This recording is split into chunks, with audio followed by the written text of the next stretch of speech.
I also thank our partners for their multifaceted support, and particularly the United States of America for its decisive action in prosecuting those who help to finance terrorist activities in Cameroon from abroad.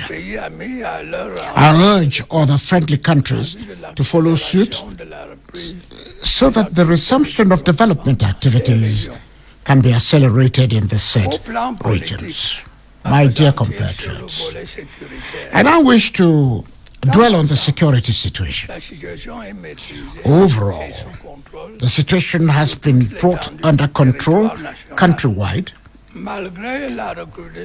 despite the resurgence of urban crime and lingering sporadic attacks by certain terrorist groups in some regions. Thanks to the Army-Nation link, collaboration between our defense forces and the population has contributed to reducing significantly the terrorist threat in the far north, northwest, and southwest regions. With the return to calm, remarkable progress has been achieved in implementing the plan for the reconstruction and development of the said regions.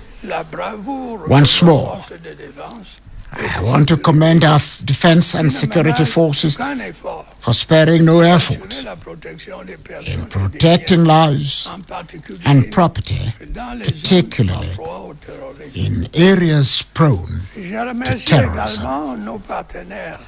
I also thank our partners for their multifaceted support, and particularly the United States of America for its decisive action in prosecuting those who help to finance terrorist activities in Cameroon from abroad.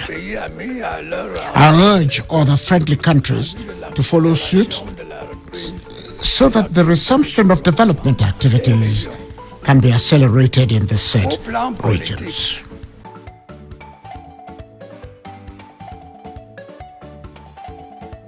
My country people them, una don't hear now President Paul Biya that on the 31st of December 2022, where he addressed the nation for the end of year speech. He specifically talked about the security situation inside Cameroon, especially ambassador terrorism in the northwest and the southwest region, and Boko Haram terrorism in the far north. And President Paul Biya referred to the arrest and indictment of the so-called Kansas City 3, when Langmi Nestor, Claude Chi, and Francis Chenyi, where they be arrested on the 28th of November 2022, they be incarcerated in America till date, when at the 12th of September 2025, those three, Langmi Nestor, Claude Chi, and Francis Chenyi, they be locked up in prison awaiting trial. Remember, I said they are still awaiting trial, where it means they never find them guilty of any crime. America, we go call them to say a banana republic, right? Because they catch these three ambassador terrorists in Kunyam, where they be under Sako Ekoma, a terrorist gang. They lock them for almost 3 years today. They never even tried them for court yet. They are still processing the case. Na FBI, na America, that if it be happen for Cameroon, we have to call them say banana republic, right? Because they will not stupid, we don't know how the world it work. So now President Paul Biya that they thank the United States of America, thank the international community for helping us deal with ambassador terrorism, for coming to our side by arresting, indicting, and locking up people the way they sponsor terrorism inside Cameroon.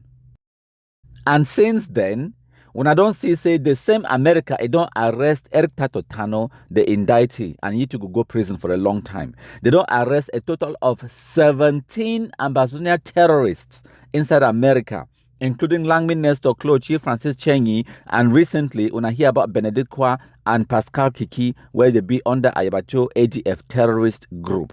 Of course, we also know about Mangang, Tamofo St. Michael, Walters Muma, Eric Frunji, and a bunch of other Amber terrorist sponsors where America don't catch him lock-up inside America in the past few years.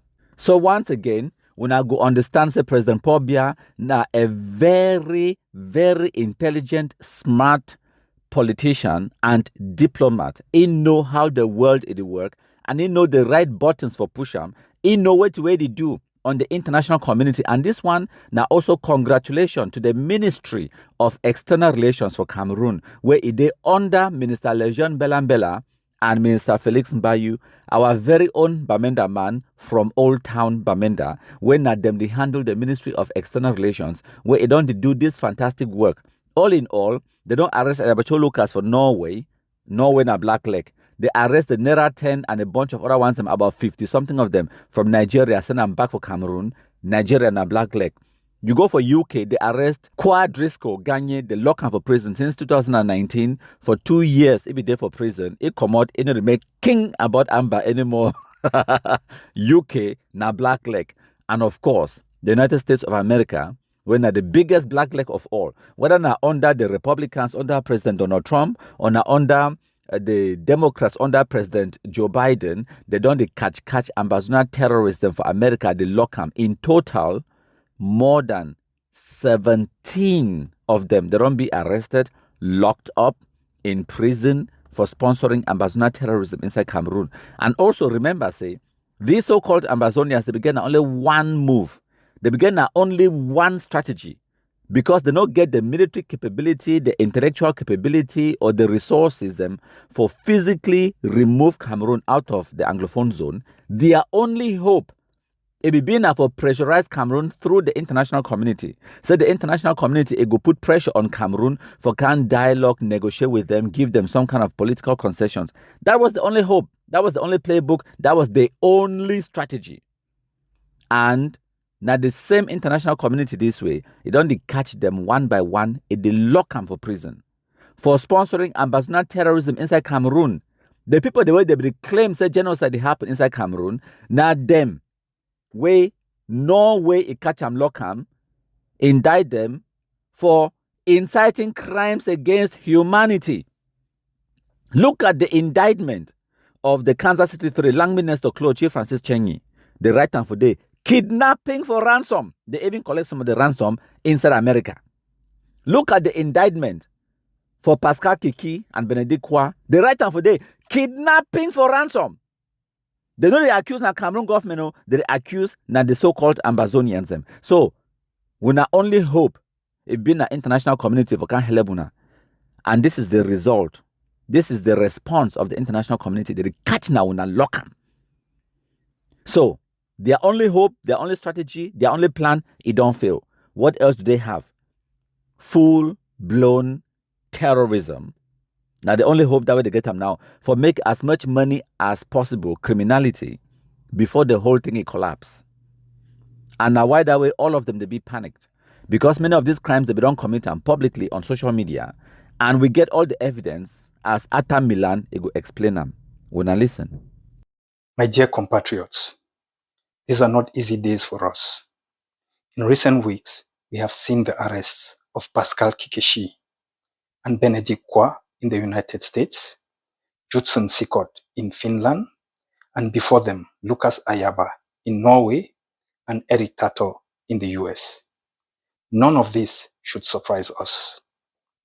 Over the past days, I have received countless calls. Fear is spreading. Many are asking, who will be next? Let us be honest. More arrests will follow. Let me be absolutely clear. Yes, some individuals may have engaged in reckless, even criminal actions against civilians, humanitarian organizations, schools, and even fellow fighters. Social media is full of evidence of comrades calling for violence against each other, threatening schools, or acknowledging complicity in kidnappings for ransom. These actions have damaged our credibility and handed powerful weapons to our adversary. Let me repeat, more arrests will follow, from the Nera 10 to the Taraba 37 and beyond. Lest we forget, in 2017, we had a clear strategy. Mount a global resistance, engage lobbyists and law firms, to open doors for us internationally, build diplomatic pressure, and internationalize our legitimate quest, mobilize our communities at home and abroad. But instead of uniting behind this strategy, some mocked diplomacy, rejected outreach, and unleashed a campaign of lies, deceit, and easy victories, even turning their weapons on their own people. While they sowed seeds of division, Biya adapted. He hired lobbyists, paid law firms, and upgraded his machinery. Today, we are paying the price of those divisions. Make no mistake, the arrests in the US, in Norway, in Finland, the UK, and so on are not isolated. They are part of a widening net that will catch more if we do nothing. The risks are real. Comrades could be convicted and imprisoned for years. Evidence seized from their devices could implicate others. Some may, under pressure, implicate or incriminate others. Cameroon will use these trials to brand our entire struggle as terrorists, equating us with Boko Haram or ISIS.